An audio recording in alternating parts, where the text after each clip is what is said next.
Mr. Dylan Tedders, thanks for sitting down with me. What is it like preparing for your first day as superintendent? Well, it's definitely a different seat. Normally my assistant superintendent role this time of year, we're getting ready for safety and all the opening meetings for staff to return. Now, we come right off a board meeting. Now you're just trying to make sure that I'll be front and center tomorrow in front of new teachers, introducing staff. So that'll be a little bit of a new role for me to get everything started.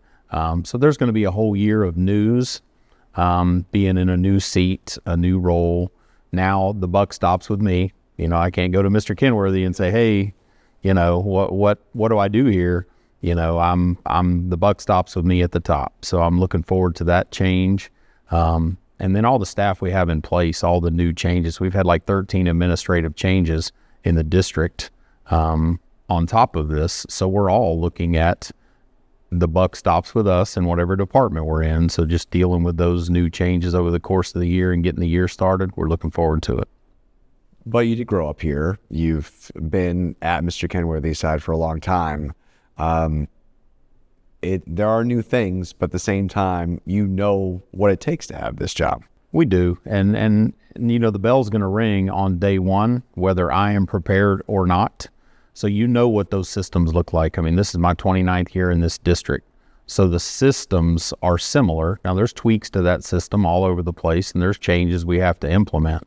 But day one, when those students get off campus, get off the bus, or the parents drop them off, that's going to look the same. And then we just have to have all of our systems in line to where everybody just seamlessly moves through their campus on that day one. You talked about just announcing the budget this week. A big change is those ESSER funds coming post-pandemic going away. First off, did you use all of the funds? We're in the process of using the funds. I mean, we actually talked about last night how we have about $3 million left that we know we're going to encumber and we're going to spend down because we don't want to return money to the state. Nobody wants to return money. You have to use it the best way you can do it to put resource in those teachers' hands. So we talked about that, but we've been talking for several years now that, we had all of this extra money to do all of these extra supports and provide, to get students out of that COVID era they were in. So we have worked really hard to know that sooner or later that was going to go away. So we didn't want to experience a cliff. We had some of that money tied up in positions. We've been able to shift that to general and pick up those positions because what we don't want is that level of service that we've been able to provide to go away. But if the money is going away, something has to change. So what is changing without that money being in the budget? Well, we're going to have to really look and see what we had that we bought those extra services and did it impact our students?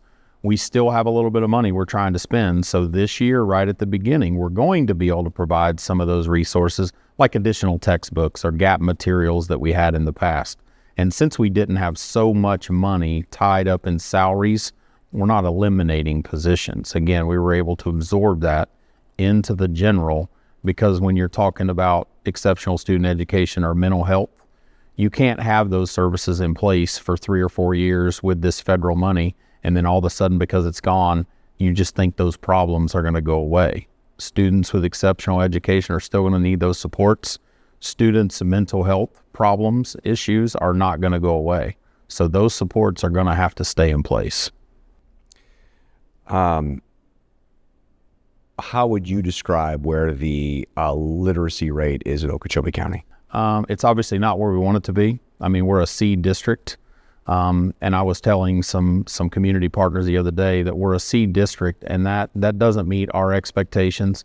It doesn't meet our administrators' expectations. It doesn't meet our teachers' expectations. And it doesn't meet our parents' expectations for their students. So obviously we know we need to continue to get right down to the individual students to get them to the level of achieving that we're a B or an A district, which is something you would put on a banner and ride through the middle of town.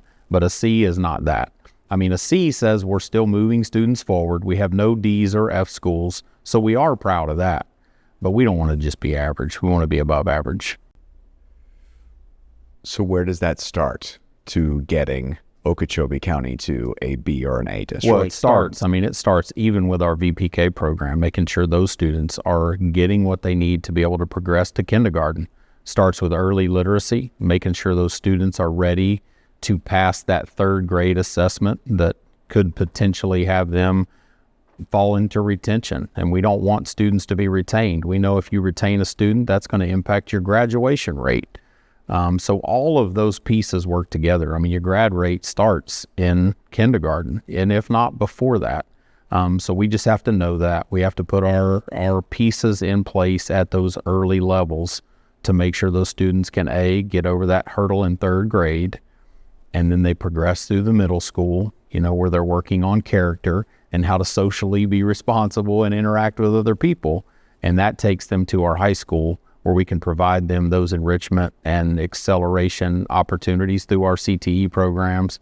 And then they graduate and they move on and be productive citizens. I mean, so the whole system works together. But early literacy is definitely something we look for. We brought back an assistant superintendent of instruction because that position went away for a few years, and you can't focus on instruction without somebody looking over everything on the instructional side. So that was one of the things that our board allowed me to bring back immediately, because again, when you're a C, how you work on that is you focus on instruction, and you have to have somebody over that to do that. In addition to that focus on instruction, you got to get the kids in the buildings, right? Certainly, truancy in a lot of places got out of control last year. How do you fix that? Well, again, it's that reinforcement every day of students need to be in seats if they're going to progress instructionally. If they're out, they are missing. And when they miss and they come back the next day, they're a day behind. So just people understanding that and getting parents to understand that.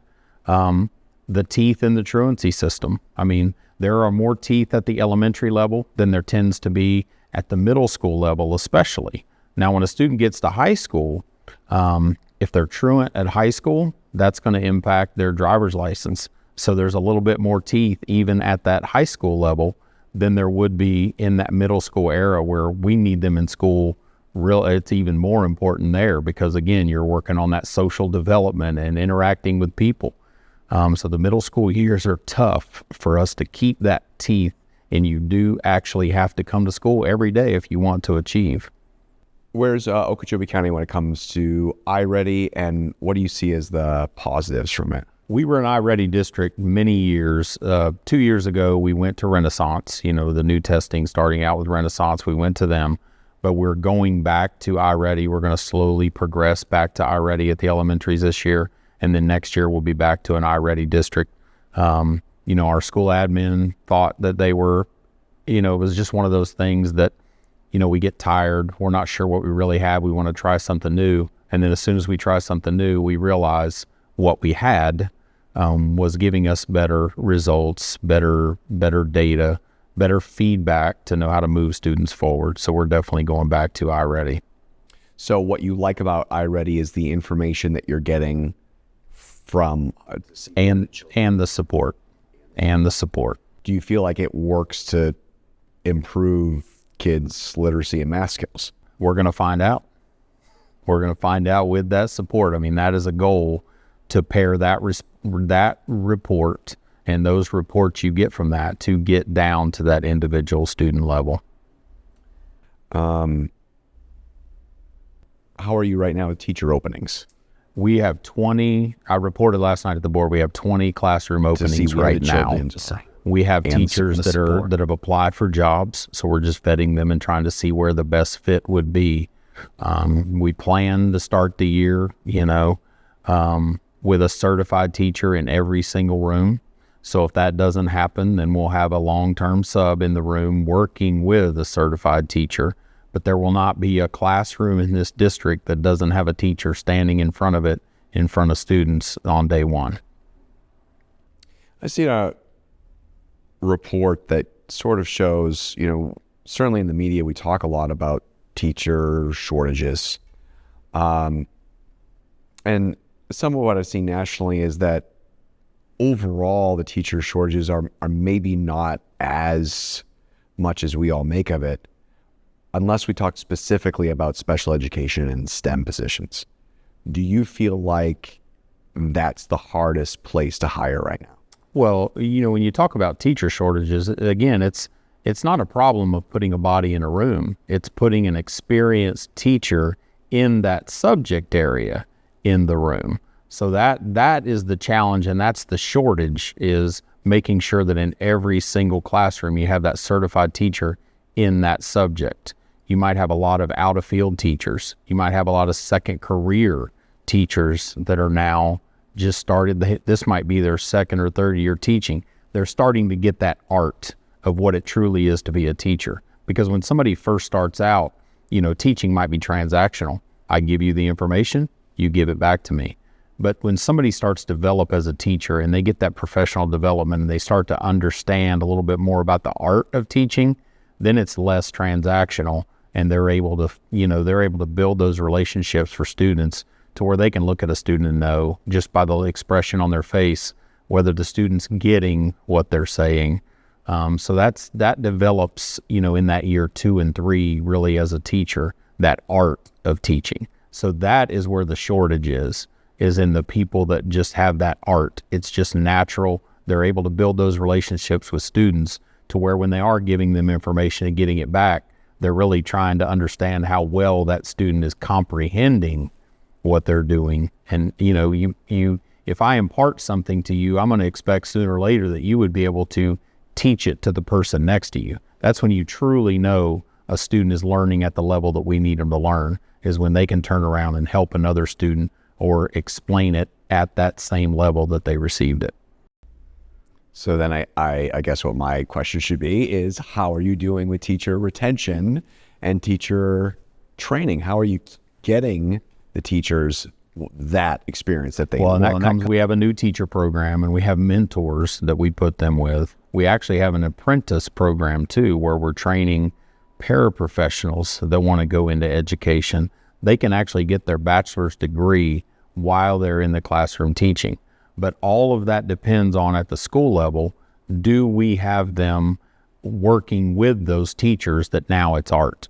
Are they visiting classrooms where they see what quality instruction looks like?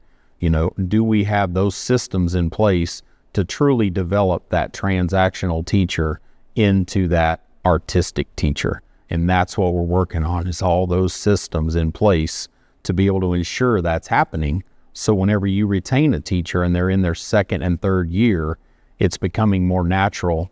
And because it's becoming more natural, those students are growing because of that teacher in the room and the skills that they are developing. Is there anything that you can do to raise teacher salary? We only have so much money in our pot. The state has helped to raise that level, and then each year they give us money to maintain what we put in place last year, and then they give us a little bit more money to wind up putting on top of that. Are teachers ever going to get paid what they're worth? No, because they're worth more than what they're getting. But what we're going to do is make sure at least that they know that if we have money available, we're going to get it to them so that they feel appreciated. And we talk all the time that we're going to still be, at the end of the day, we're going to have to be sustainable. So can I pay every teacher $100,000? I could for 1 year, and then I wouldn't have a job. Nobody would have a job, because that's just not sustainable. So we try to get that salary up to be as fair as possible, but sustainable. That's what we have to achieve within the budget. And that's what we'll do this year. We have a good relationship with our union, OCEA. So we'll be sitting down at the table with them probably mid-August, and we'll start working on those salary upgrades for this year for our teachers and staff. But with the school voucher program in the state, parents across the state are more and more choosing homeschooling or pod schooling or group schools outside of public schools. Is that something you factor in or you worry about going into the school year? We project every year what kind of an enrollment. Are we projecting an increase or a decrease? This year we'll project a little bit of a decrease, because parents, again, are exploring their options. We obviously want to be the best option. I mean, we want to provide the best opportunity academically, socially, through enrichment activities. We want to be able to compete with that. Parents will explore because parents have to do what they feel is the best for their students. So we've had the wave. I mean, we've had a lot of students go to homeschool. They try it for a little while and then they come back. And then we have some that try it and they love it because they might be in athletics or activities, or that they can't really stay to a set school day schedule. So we see it fluctuate, but we projected for our budget this year that we would be down about 50, 60 students. And that's normal for us. I mean, we have 6,300 students total in the district. So we have some that'll explore those options. But again, at the end of the day, we are trying to be the best option for parents. And that may take to where they go and explore other options and then realize that they want their student to graduate from Okeechobee High School because of all the opportunities that we provide, or they want them to be at the middle school because of the opportunities they provide, or at any of our elementary schools for the same reason. Some school districts are experimenting with new things to do with cell phones. Obviously, they're a big part of students' lives. I looked at the handbook. To me, it kind of seems like Okeechobee High has sort of a teacher thing. If we see it, we take it, and that's sort of the bottom line. Do you feel like your cell phone policy is working, or is there anything that you're looking at to maybe change the policy? Well, last year was a little bit of a challenge, especially with the secondary students, because they were used to having it out and using it as a resource. And that would lead to me being comfortable just having it on my desk. And if mom or dad texts me during the day, I can just respond. And so last year with the new legislation, that tightened up. And it's out and off. The teacher shouldn't even see it. And the teacher is the one in control of whether you're going to have your phone out in class or not. So there was some headbutting at the beginning of the year, you could imagine. Some students that were still trying to get used to that. I don't want to get to the point to where we say you're not allowed to have a cell phone or you're not allowed to have it on, because then that might take away that sense of security for that parent. Some parents might be tracking their students through that phone. So if it's off, they don't know where they're at or what they're doing. We just ask that when they're in the classroom, and teachers are going to ask that when they're in the classroom, they don't even know you have a phone. They don't hear it. They don't see it. They don't hear it vibrate. It's just not a distraction unless the teacher gives permission for them to use it at some point. They have time to use it in between classes at the secondary level. And at the elementary, if you send an elementary student with a phone, they shouldn't see it at all. Same thing at the middle school. But again, that sense of security for that parent, in the world we live in now, I'm not going to say you can't send a phone with your student to school, because when they get off the bus, we don't know if they got a mile walk. We don't know if it's going to be raining. What if something dangerous is going on when they leave our campus? So you wouldn't want to say that cell phones are banned. We're not willing to do that yet. My board is not willing to do that. I mean, my board is 5 mothers. So 5 mothers are not going to agree that we can tell students and parents that they're not even allowed to have a cell phone on them. Now, again, we want it off during instruction or out of sight during instruction. That's the key. It should not interfere with instruction. We talk about security, some more challenges that you have on board. How are you keeping Okeechobee County schools safe? Well, just all of our schools, you buzz in, single point of entry. I mean, those things have all been in place due to the Marjorie Stoneman Douglas Commission and the Office of Safe Schools. This year, there's new legislation out in Bill 1473 that's producing some challenges. And really the challenges are going to come is how people move around once school's over. Because that legislation basically says now that when a student's on campus, that could be at 8 or 9 o'clock at night, those gates and doors still have to be locked or manned. So we're gonna work and we're gonna see how we can navigate those things. Because you think about a Friday night football game, that'd be pretty challenging if every gate or door or access to your athletic areas, you have to comply with that, which we will, and there's ways that the Office of Safe Schools is going to allow us to do that, to meet that legislation. But again, security is a top priority here. So we're just going to continue to make sure that students and staff feel safe when they're on campus, and when parents drop them off, they know and they can see. I mean, we have fences, we have gates, and we have buzzers to get you in. So our schools are not soft. I mean, they are hardened now to the point that you're not just walking up and getting in and traveling anywhere you want to go on a campus. Have you thought about metal detectors? We've thought about it. We're just not there yet. Because again, where do you put them? You know, and are they mobile? You know, so that's just where we're at right now. I mean, you talk about, we have one high school, and when we have a community event out there like a football game, I mean, we have auxiliary staff, we have sheriff staff, we have, you know, just school staff. So if there is an issue or if there's a problem, we have an instant way of communicating out there for those events. So we haven't moved in the metal detector yet. It's a possibility in the future. It's just not there right now.